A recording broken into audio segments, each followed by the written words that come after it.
नमस्कार मैत्रिणींनो, स्वागत आहे माझ्या यूट्यूब चॅनलमध्ये. तर आपल्याला 18 जूनला गुरुपुषा अमृत योग आलेला आहे. हा साधासुद्धा योग नसून या दिवशी विनायक चतुर्थी असल्यामुळे हा खूपच मोठा लाभ देणारा आहे. तर या महिन्यात याची महिमा आपण नीट जाणून घेऊया आणि समजून घेऊया, म्हणजे त्याचा तुम्हाला फायदा खूपच होईल. तर पहा, वेदांतात पुष्य नक्षत्र तसं असं म्हणतात, बरोबर ना? तरी तरी मित्रांनो मित्रांनो त्रेता ब्राह्मणाच्या मुख्य मंत्र आहे की तो तसा नक्षत्र मग बृहस्पती देवता म्हणजेच पुष्य नक्षत्राचा देवता बृहस्पती गुरु म्हणजेच गुरु असतो. तर पुष्य नक्षत्राला 27 नक्षत्राचा राजा मानले जाते. आता नक्षत्राचा राजा म्हणजे देवाचं घर आहे. जर पुष्य नक्षत्र गुरुवारी येत असेल तर तो खूपच प्रभावी आणि ताकदवान बनतो. म्हणजेच जर पुष्य नक्षत्र हे गुरुवारीच्या दिवशी येते तर त्याचा जोरदार प्रभाव आपल्यावर पडतो. तर तो अतिशय शक्तिशाली आणि त्याचा अपार महिमा असतो. तर शास्त्रानुसार पुष्य नक्षत्र हे सिद्ध करणारे असे मानले जातात. तर पुष्य नक्षत्र पुष्य सर्व प्रकारची सिद्धी देतात असे समजले जाते. लोकसिद्धीचा अर्थ फक्त मोठे होणे असं घेतात. तर तसं न घेता आपण बघा, एखादं कार्य जर आपल्याला करायचे असेल तर ते आपण पुष्य नक्षत्रावर जर केले तर आपल्याला त्याच्यामध्ये यश मिळते असं मानले जाते. म्हणून हा गुरुपुषा अमृत जो योग आहे तो अतिशय प्रभावी आहे. तर हा सिद्धी देणारा असतो. ह्याच्यामध्ये फळ आपल्याला अगणित मिळते. म्हणूनच ह्या पुष्य नक्षत्रावर आपण कोणतेही कार्य केले तर त्याच्यामध्ये आपल्याला यश मिळते. तर मी तुम्हाला आज एक उपाय सांगणार आहे. तर बघा, तो उपाय अतिशय महत्त्वाचा आहे. जर तुम्ही तो उपाय केला तर तुम्हाला त्या आपण जे कोणतेही काम किंवा आपली इच्छा जी आहे ती इच्छा आपल्याला त्याच्यापासून इच्छा आपली पूर्ण होते. म्हणून तर बघा, हा तुम्हाला 18 जूनला आपल्याला हा सूर्योदयापासून हा 11:32 आहे. तर तुम्ही हा सकाळी सूर्योदयापासून म्हणजे सकाळपासून आपण हा 12च्या आतमध्ये हा उपाय करायचा आहे. तर तुम्हाला या उपायासाठी काय लागणार आहे, तर तुम्हाला या उपायासाठी म्हणजे तुम्हाला जर आता बरकत वाढवायची असेल किंवा बिझनेस चालवायचा असेल, तुमचे दागिने पैसे ठेवायचे असतील तर तुम्ही हा जो उपाय आहे तो करायचा आहे. तर हा उपाय केल्याने तुम्हाला खूपच यश येणार आहे. तर तुम्हाला एक वडाच्या झाडाचं पान आणायचं आहे. तर ते पान घेताना तुम्ही सर्वप्रथम आदल्या दिवशी तुम्ही सायंकाळच्या टायमिंगला वडाला जाऊन तिथे नमस्कार करायचा आहे आणि नमस्कार करून त्याला पाणी वगैरे घालून त्यांना सांगायचं आहे की मला असा सिद्ध उपाय करायचा आहे, त्याच्यासाठी मला तुमचं एक पान पाहिजे आहे आणि मला असं सांगून आदल्या दिवशी यायचं आहे. आणि दुसऱ्या दिवशी तुम्हाला सकाळीच म्हणजेच गुरुवारच्या दिवशी तुम्हाला तिथे जाऊन पुन्हा पंचोपचार पूजा करायची आहे. धूपदीप दाखवायचा आहे झाडाला आणि त्या झाडाचे हिरवेगार पान आणायचे आहे. हे लक्षात ठेवा की तुम्हाला ते पान जे आहे ते तुटलेले फुटलेले नसावे, व्यवस्थित हिरवेगार असे पान असावे. तुम्ही झाडाचे तोडले तरी चालेल किंवा तुम्हाला जर खाली पडलेले सापडले तरी घेतले तरी चालेल.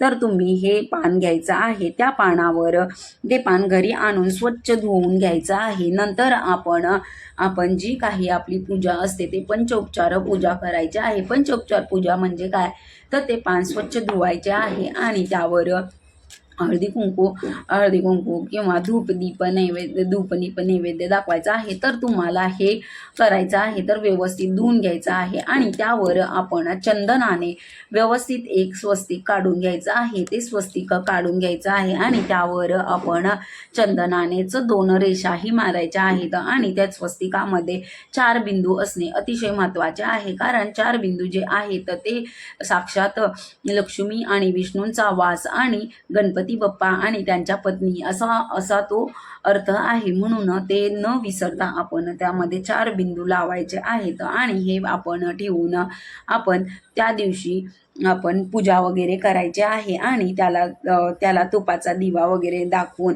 आपण आपल्याला तिथेच बसून आपण देवाला म्हणजे आपण सांगायचं की आम्ही जे जे काही काम करणार आहोत त्याच्यामध्ये आम्हाला यश येऊ दे असं आपण बोलायचं आहे. आणि आपण अशी विनंती करून त्याच पानापुढे बसून आपण म्हणजे आपल्या देवघरापाशी आपण ते पान ठेवायचं आहे आणि त्या पानावर म्हणजे तुमचे समजा काही या नक्षत्रात म्हणजे लग्न किंवा लग्न सोहळे सणाईमध्ये असे काही कार्य होत नाहीत तर तुम्ही नवीन घर घ्यायचे असेल किंवा गाडी घ्यायची असेल किंवा व्यवसायाच्या संबंधित तुम्हाला काही असे म्हणजे व्यवसाय संबंधित काही परेशानी असेल तर ते तुम्ही सांगायचे आहे. तर बघा असं म्हणून तो बघा त्या दिवशी आपल्याला चतुर्थी म्हणजे काय तर जी चतुर्थी शुक्ल पक्षात येते तिला ती आम्ही म्हणजेच ती म्हणजे विनायक चतुर्थी म्हटले जाते. ठीक आहे ना. चतुर्थी नावानेच कळले की संकटापासून सोडविणारे असते. पूर्णपणे सामर्थ्य असते. तुम्ही सगळे संकष्टी चतुर्थीचा उपवास तर करतच असाल तर काही जण करतात काही जण करत नाही. तर केला तरी चालेल किंवा नाही केला तरी चालेल, पण तुम्हाला जर उपाय वगैरे करायचे असतील तर हे तुम्ही काही न खाता पिता केले तर अतिशय त्याचे फळ तुम्हाला दुप्पट पटीने मिळते. तर तुम्हाला दुपारी ही पूजा करायची आहे. तर बरेच जण हे चंद्रदर्शनाचे शास्त्राने सांगितलेले आहे. तर बघा तुम्ही चतुर्थीचे व्रत धरले तरी चालेल किंवा नाही धरले तरी चालेल, पण तुम्हाला दुपारी या दिवशी सकाळी हा उपाय म्हणजे 12 वाजायच्या आत करायचा आहे. हे एवढं आपण लक्षात घ्यायचं आहे.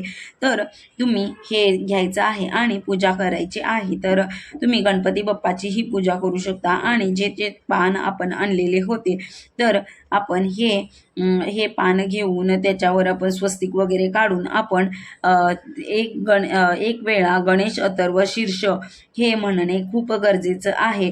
तर तुम्ही ते म्हणायचे आहे किंवा तुम्हाला जर गणेश अथर्व शीर्ष जर जमत नसेल तर ओम गंग गणपते नमः हा मंत्र जो आहे तो तुम्हाला 1 माळ तरी जप करणे आवश्यक आहे.